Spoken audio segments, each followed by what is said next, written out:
O Apocalipse, o livro mais impressionante e radical da Bíblia. Um texto sagrado que profetiza o final dos tempos.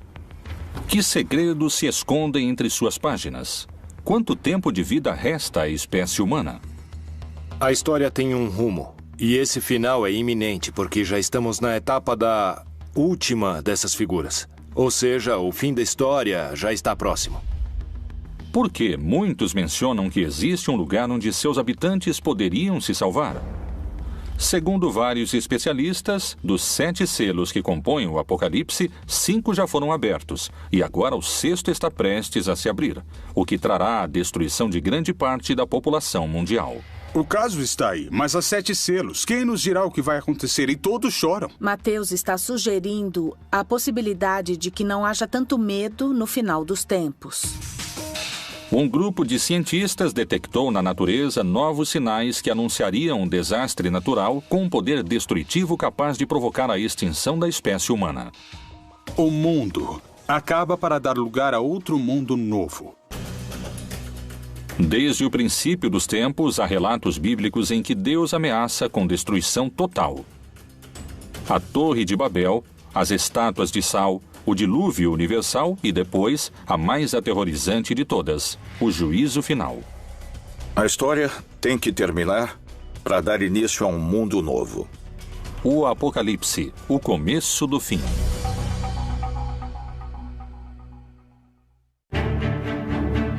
Ao longo da história, a ideia do fim do mundo provocou numerosas teorias. Algumas inspiraram esperança. Outras até provocaram suicídios em massa. Várias reavivaram o histórico enfrentamento entre a fé e a ciência. Mas, de modo geral, todas previram um final que nunca chegou. No entanto, hoje, vários cientistas e estudiosos da Bíblia consideram a possibilidade de que o fim do mundo esteja próximo.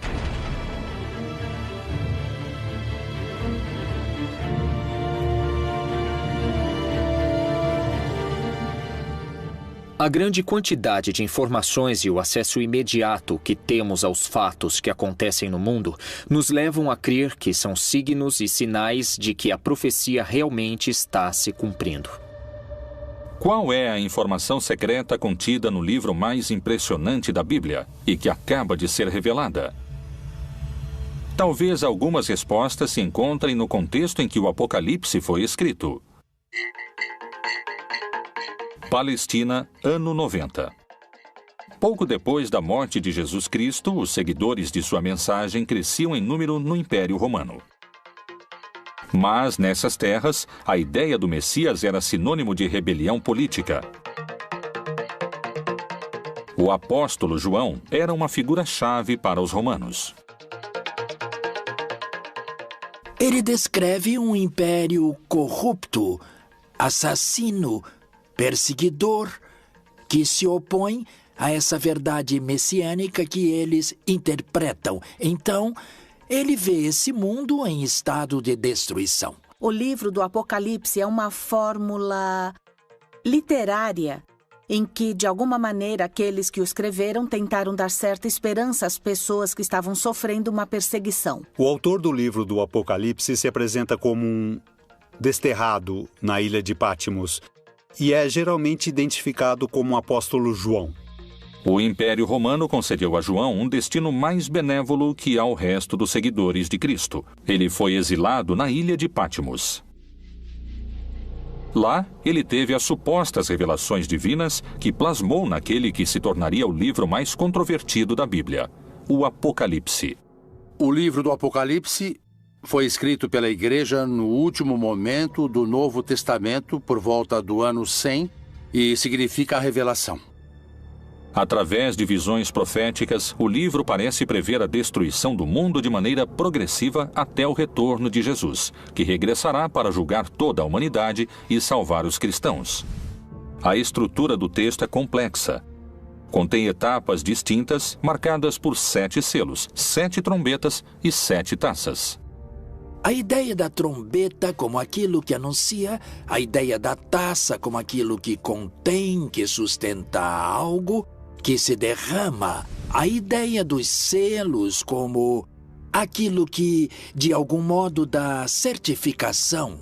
Os selos seriam acontecimentos que se deram de maneira constante ao longo de pelo menos 2000 anos. Existe a postura antiga, que considera que tudo anunciado no Apocalipse já aconteceu, e a postura futurista, que crê que está para acontecer. No entanto, creio que o Apocalipse é uma descrição de tudo que tem sucedido no que poderíamos chamar de período da igreja, ou seja, para os crentes, desde o momento em que Jesus parte até que ele retorne. Tudo isso é o Apocalipse. O fundamental é que existe um valor da história, um julgamento da história, e quem tem o livro nas mãos é precisamente o Senhor Jesus Cristo. É Ele quem pode julgar sobre o que ocorre na história. De diferentes maneiras fala-se de uma destruição paulatina do mundo e do ressurgimento do mundo em torno de um novo céu e de uma nova terra.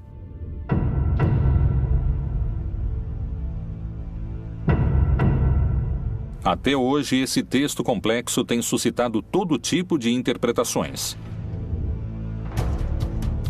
Uma das hipóteses é que nos encontramos na fase final do Apocalipse. É a etapa chamada Grande Tribulação.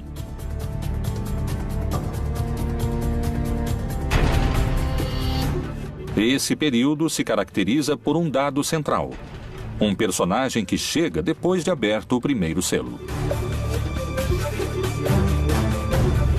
Parei sobre a areia do mar, e vi subir do mar uma besta que tinha 7 cabeças e 10 chifres. O que o Apocalipse diz é que então vai haver uma batalha em que o vencedor final será Cristo. Ele vai vencer o anticristo, a besta. Esta besta representa todo o poder contrário ao cristianismo. O primeiro selo é um cavaleiro branco que representaria os falsos cristos que vão se deixar enganar quando renunciam ao verdadeiro rei, que é Jesus. O texto narra que a besta tem tanto poder que vencerá todos que tentem enfrentá-la. Mas quem representaria a figura da besta? E quando acabarem seu testemunho, a besta que sobe do abismo travará guerra contra eles, e os vencerá e os matará. Através da história, esse personagem foi mudando em suas diferentes interpretações. Hoje, o líder da Igreja Católica identifica o anticristo com uma figura que surpreendeu sua própria comunidade. O Papa disse que o anticristo é a corrupção, e disse, em algum sentido, que é uma adaptação da Bíblia. João, que fala do anticristo no Evangelho, diz que o anticristo é aquele que não crê em Cristo, que nega Jesus. E o que está na Bíblia, quando diz que o número da besta é 666 ou 666, é que são letras. Porque em nenhum idioma antigo, nem o grego, nem o hebraico, nem o latim, havia números. Existiam números, mas eram representados com letras. Estão indicando um nome, e em hebraico é César. Então, pode ser que represente o poder político que ataca a igreja.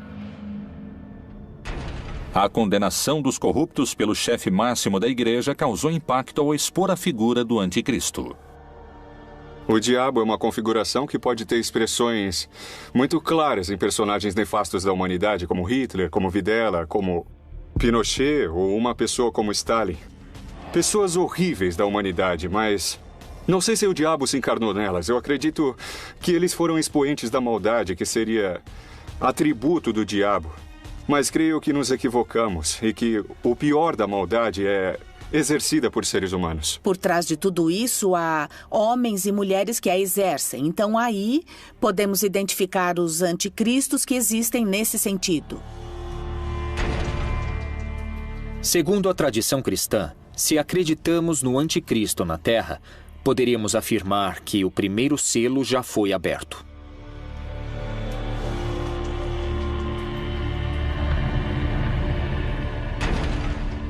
O segundo selo revela um cavalo vermelho, que significa a violência, a guerra, e que precisamente está descrevendo a guerra, a destruição da comunidade. O cavalo na América Latina, pelo menos no Cone Sul, era muito comum como meio de transporte. No Oriente Médio é muito mais restrito, há muito menos cavalos. Era um símbolo da realeza, de poder, da beleza, muitas vezes ligado também a forças negativas, forças poderosas que têm a ver, às vezes, com o orgulho divino frente à vontade de Deus. O Apocalipse fala de uma realidade permanente. A violência entre os humanos vem desde o Gênesis, desde o capítulo 3, quando Adão e Eva discutem quem foi o culpado. Desde então se instaura a violência. Não há época em que não exista violência entre os humanos, morte e destruição. Se levarmos em conta que as duas guerras mundiais do século XX fizeram mais de 80 milhões de vítimas, é evidente, não podemos deixar de concluir que o segundo selo já foi aberto. O terceiro selo trata da fome. Uma pessoa em cada 9, 13% da população mundial, passa fome, segundo dados do último relatório da ONU. Quando falamos do Cavaleiro da Fome, efetivamente podemos saber que no mundo sempre houve fome. Hoje temos 850 milhões de pessoas morrendo de fome no mundo. Mas a fome ameaçou o mundo. É um cavaleiro que cavalgou ao longo de toda a história de toda a humanidade. Cada novo selo é muito mais poderoso que o anterior e faz mais vítimas na Terra. Se tivermos em conta a fome que hoje existe na Terra, definitivamente podemos dizer que o terceiro selo do Apocalipse foi aberto. O quarto selo é um cavalo preto, que desencadeia muitas enfermidades, a peste. E é algo que também pelos meios de comunicação conhecemos globalmente. Sabemos bem o que está se dando com as epidemias, com as endemias no mundo todo, e certamente nos faz refletir que isso estava anunciado ou estava dito no Apocalipse. O quarto cavaleiro do Apocalipse representa as diferentes pandemias que aconteceram no mundo. Podemos também situá-lo ao longo desses 20 séculos. Desde a peste antonina, do ano 160 depois de Cristo, até a época de Justiniano, em que houve outra pandemia importante. No século XII, houve a peste bubônica e no século XIV a peste negra. Como resultado, a população da Europa perdeu 1/4 de sua população. É muito interessante porque há uma parte do livro do Apocalipse que diz que 1/3 dos homens morreriam. Por estas 3 pragas foi morta a 1/3 parte dos homens. Pelo fogo, pela fumaça e o enxofre que saíam de suas bocas. E houve momentos na história em que literalmente morreram 1/3 ou 1/4 dos homens.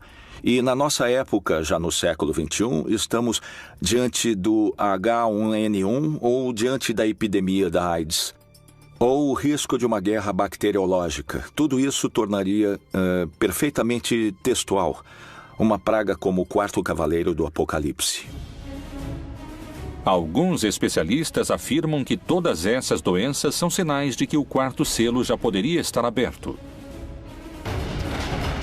Segundo o Apocalipse, os 7 selos vão deixando em seu caminho guerra, fome, morte e destruição. Com cada abertura, o fim dos tempos e a batalha final parece estar mais próxima. O quinto selo não menciona uma forma de destruição como os outros, mas descreve o pedido dos mártires para que chegue a hora do juízo final. Mártir em grego significa testemunha. Esse quinto selo representaria os crentes de toda a história que estiveram dispostos a pagar com sua vida. A afirmação de que Jesus é o Senhor e o Salvador. Eles clamam a Deus pelo fim da perseguição, pelo fim da destruição. E é isso que nos revela o quinto selo, a visão dos santos, pedindo o final dos tempos.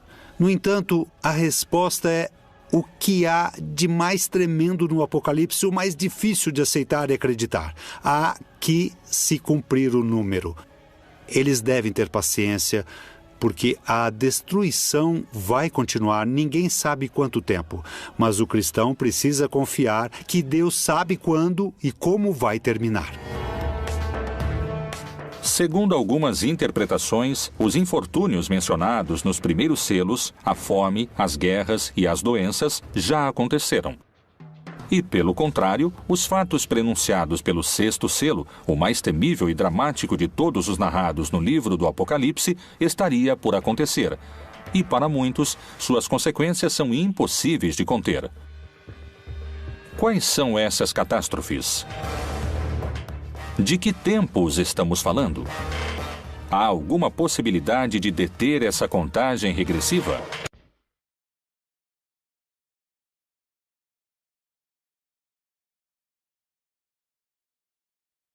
O Apocalipse, o livro mais misterioso da Bíblia. Supõe-se que foi escrito pelo apóstolo João com símbolos e mensagens ocultos para não cair nas mãos dos romanos, que o teriam destruído. Não queriam que a palavra de Jesus e seu movimento contra o império prosperassem. O mistério das 7 estrelas que viste na minha destra e dos 7 castiçais de ouro. As 7 estrelas são os anjos das 7 igrejas, e os 7 castiçais que viste são as 7 igrejas.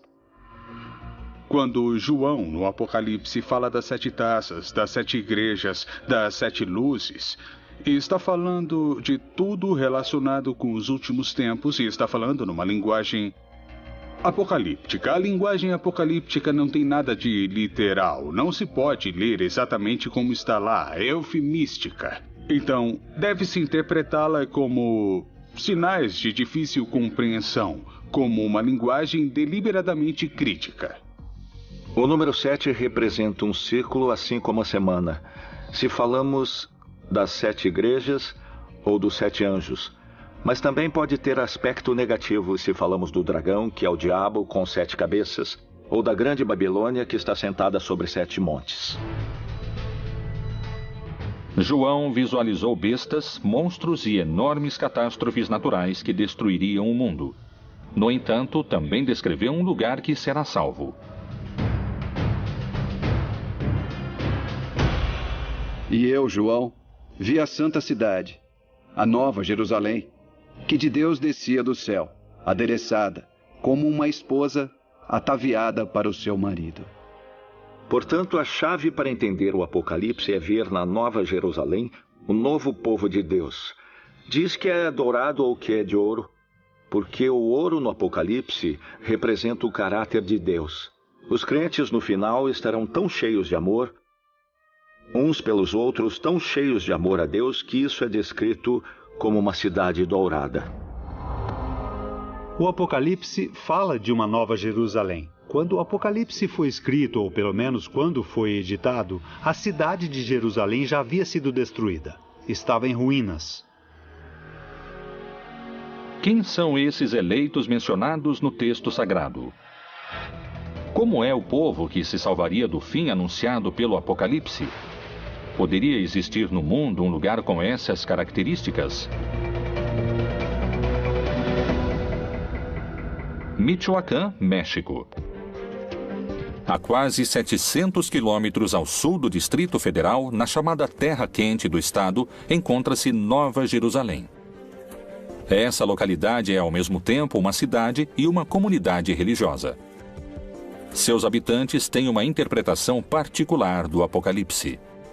Aqui no México temos um estado que se chama Michoacán, onde um sacerdote, o padre Nabor, por volta de 1973, iniciou um movimento para que seus paroquianos fossem viver em comunidade. Em Nova Jerusalém há um povo muito crente que acredita que com suas rezas vão salvar o mundo.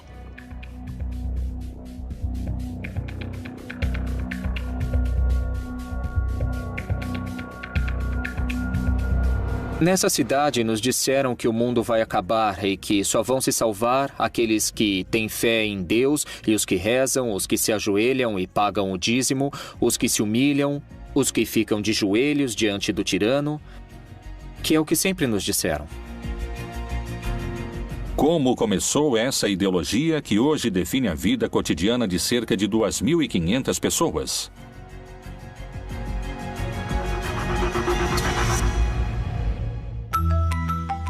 1973.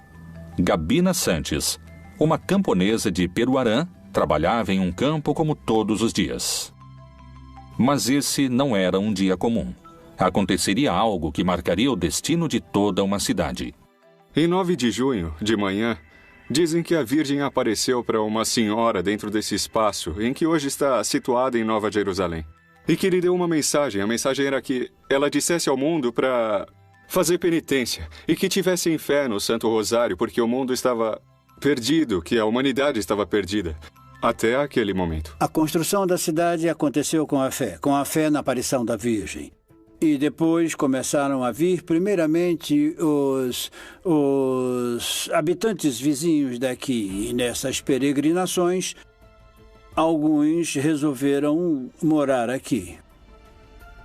A Virgem, quando pediu ou indicou como se formaria uma comunidade ou uma cidade, ela disse como queria a comunidade. Pediu que fizesse uma cidade, mas disse que queria um lugar pobre e simples, onde ela pudesse recolher acolher seus filhos que fossem vê-la. Queria pessoas simples, pessoas de coração puro, capazes de uma entrega limpa. E indicou que tinham que fazer um lugar diferente de qualquer outro para salvar o mundo. A primeira mensageira e o primeiro líder espiritual morreram há alguns anos. Assim, o dom de receber as supostas mensagens e a liderança dentro dessa comunidade coube a outras pessoas. Hoje, se supõe que uma mulher é a encarregada de se comunicar com a Virgem e existe um líder que determina os destinos da cidade. As regras são muito rígidas.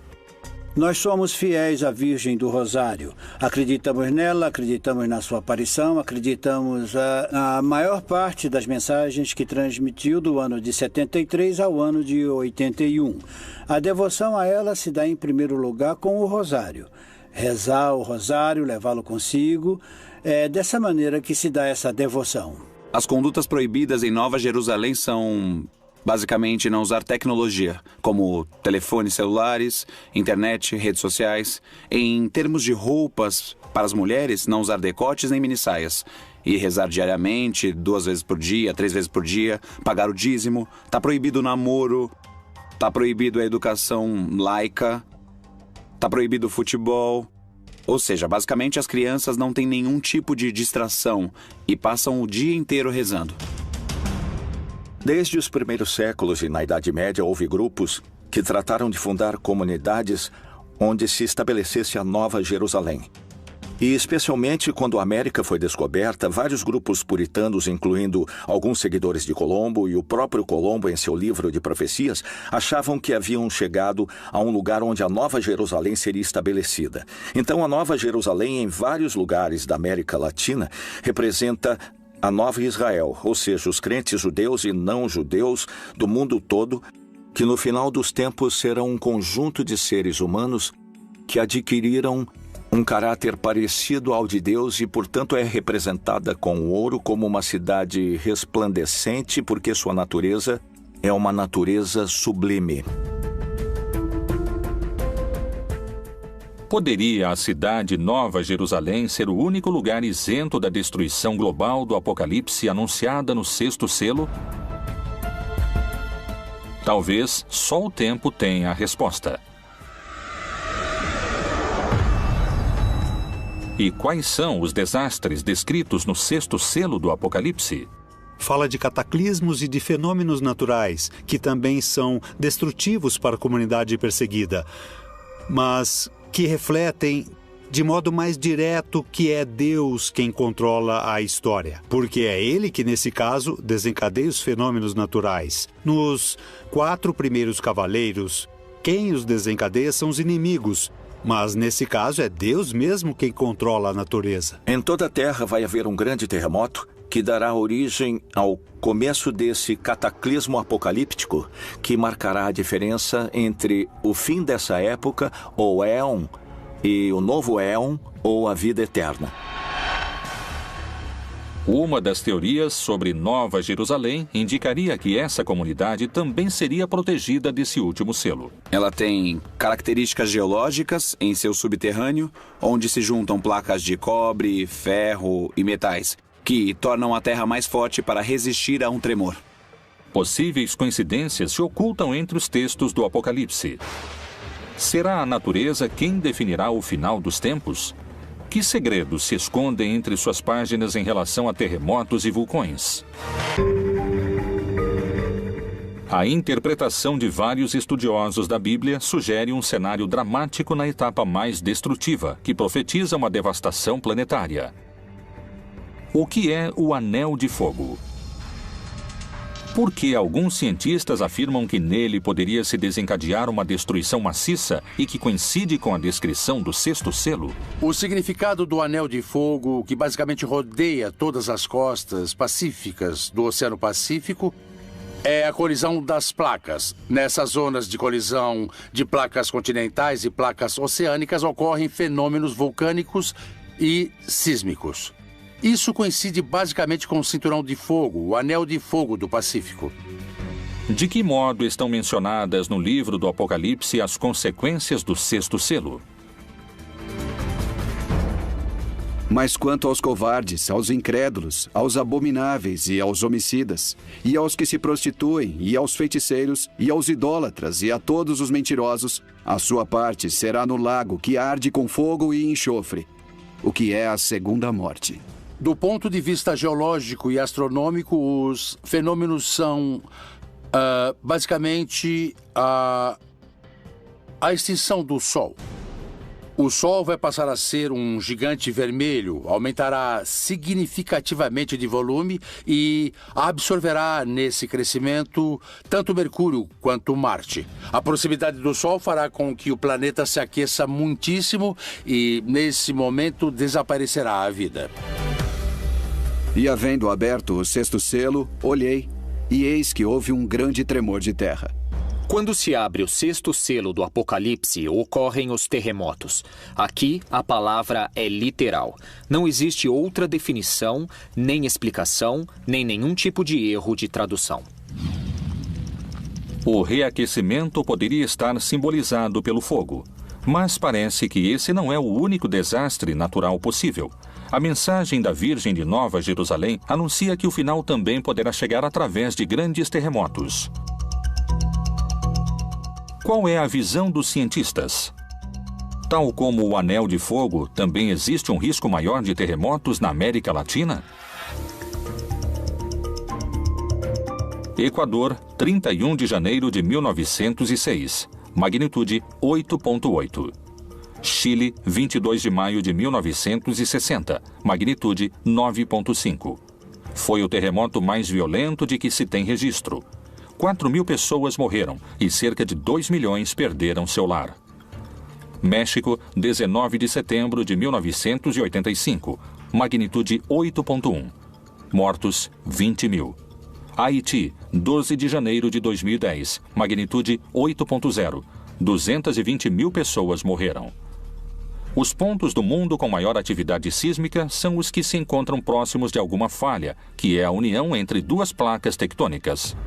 Toda a costa ocidental da América, não só da América Latina, mas também da América do Norte, que é parte do Cinturão de Fogo do Pacífico, tem atividade sísmica permanente, de graus baixos até graus altos, mas sempre está relacionada ao movimento das placas tectônicas, como é o caso também do vulcanismo.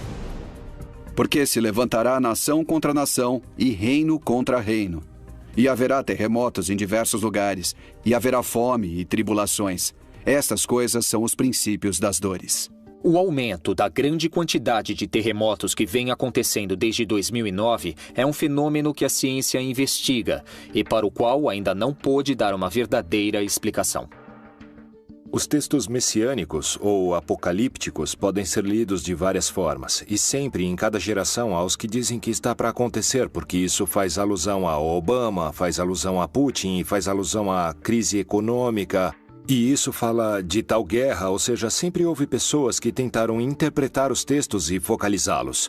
Na seita do Mar Morto, há um tipo de literatura que se chama Pesher, que é a interpretação, por exemplo, do profeta Habacuque ou outros. E aí eles fazem isso a um texto bíblico e eles agregam. Essa figura é tal pessoa que existe hoje, ou seja, querem ajustar o texto e adaptá-lo. Ou dizer, viu, isso explica o que está acontecendo hoje em dia.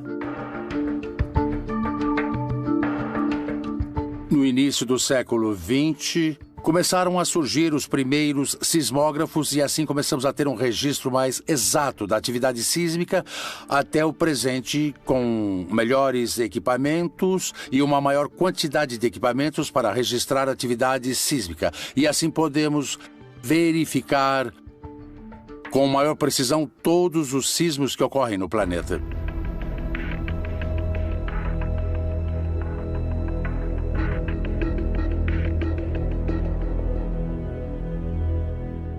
O sexto selo do Apocalipse descreve um grande terremoto e também a ideia de que os céus se revolveram como se formando um rolo.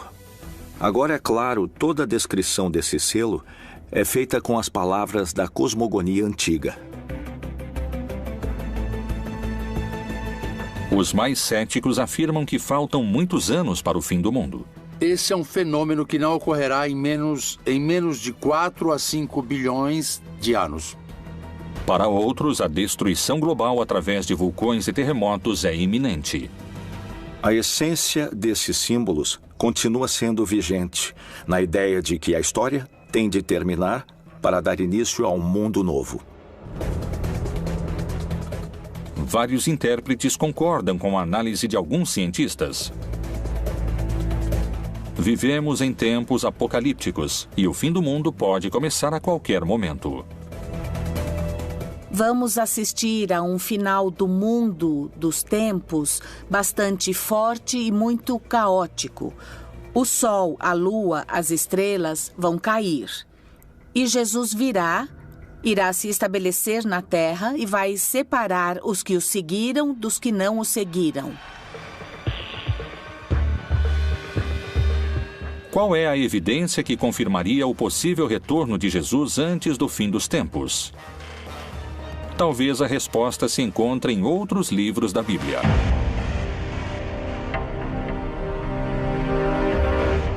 O Apocalipse é o livro mais antigo e controvertido da Bíblia. Tanto no Antigo como no Novo Testamento, vários profetas descreveram como seria o mundo em tempos apocalípticos.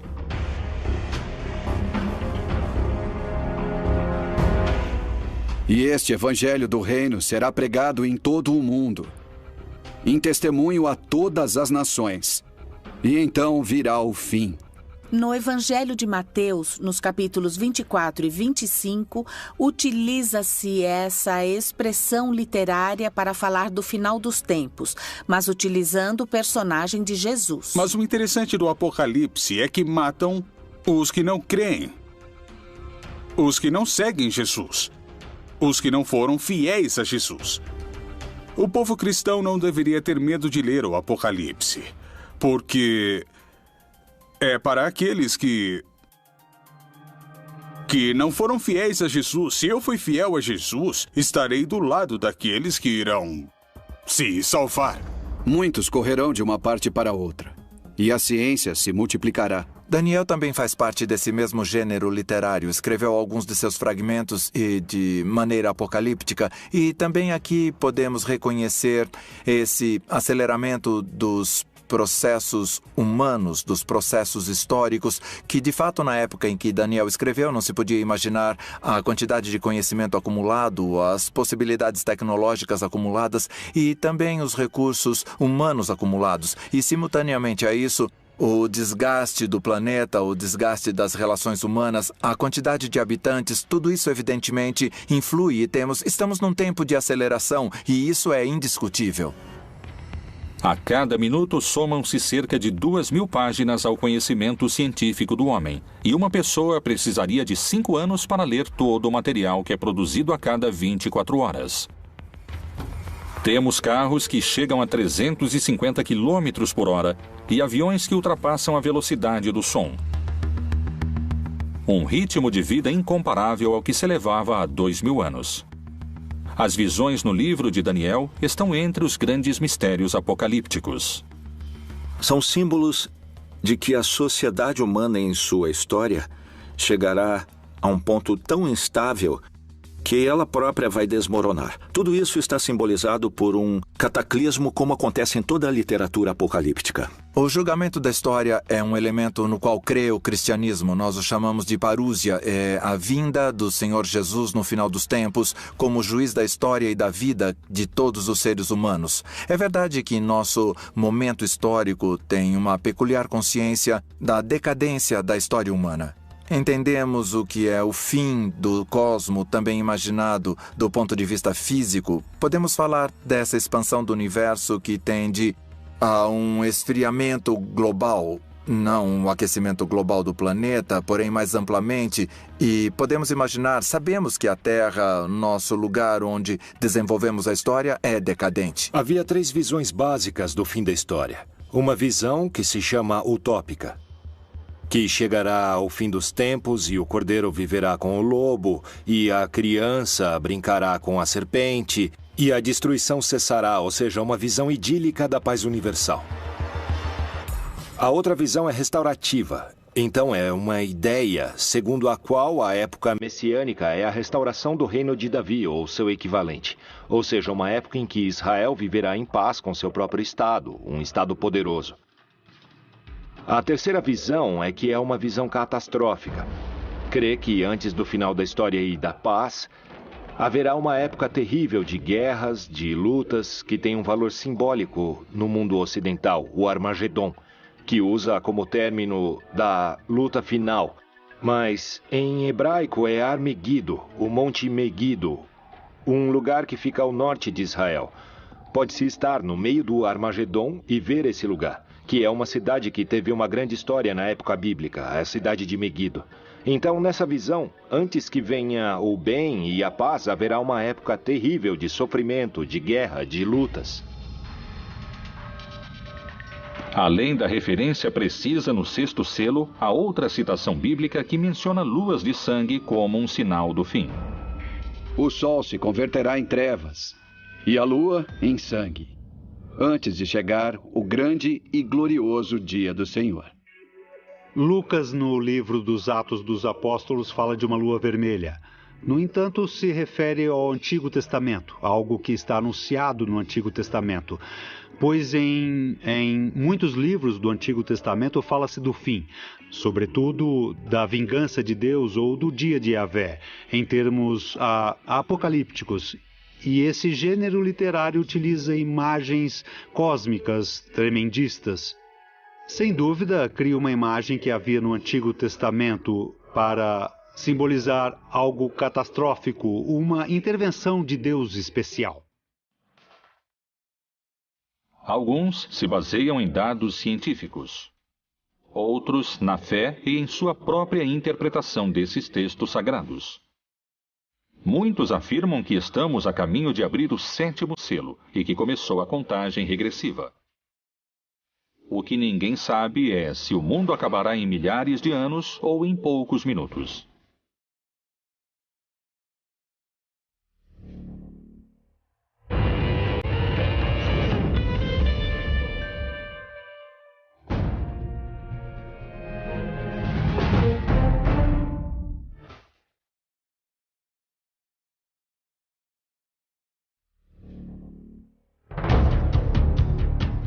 As profecias apocalípticas têm um espaço próprio no livro mais importante da história, a Bíblia. Depois das catástrofes do 6º selo, o texto descreve a abertura do 7º, em que 7 anjos tocarão 7 trombetas e 7 taças serão derramadas. Esse selo anuncia o fim dos tempos e a batalha final. E vi outro grande e admirável sinal no céu. 7 anjos que tinham as 7 últimas pragas, porque nelas é consumada a ira de Deus. Na verdade, o 7º selo supõe o fim da história, o fim das perseguições, o triunfo dos eleitos, a derrota dos malvados, da besta, do dragão, etc.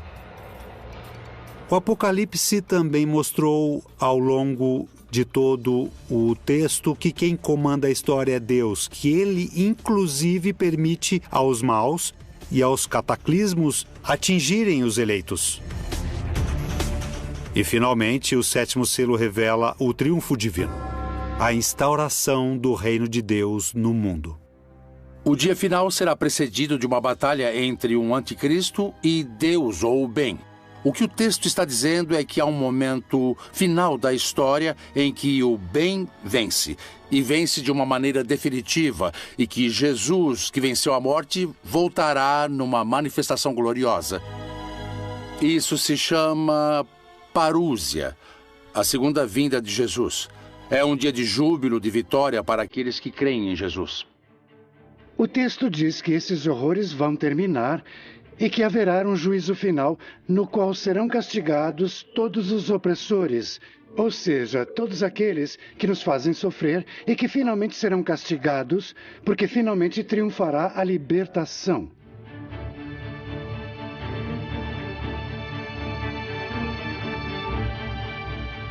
É uma mensagem de esperança.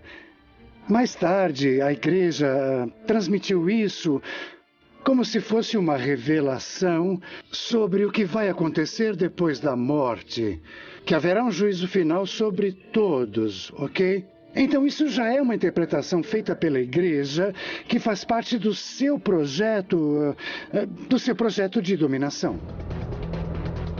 O Apocalipse não é um livro histórico.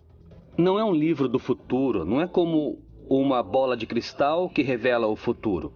É um gênero literário, escrito no gênero literário judaico-apocalíptico. A atmosfera se torna de terror quando o Apocalipse é citado hoje. Não é sobre o futuro. Quem escreveu o livro não estava pensando no fim do mundo, nem no futuro. Estava pensando no presente. Existiria o povo eleito que poderia se salvar do fim do mundo? Seria possível minimizar as consequências das catástrofes naturais?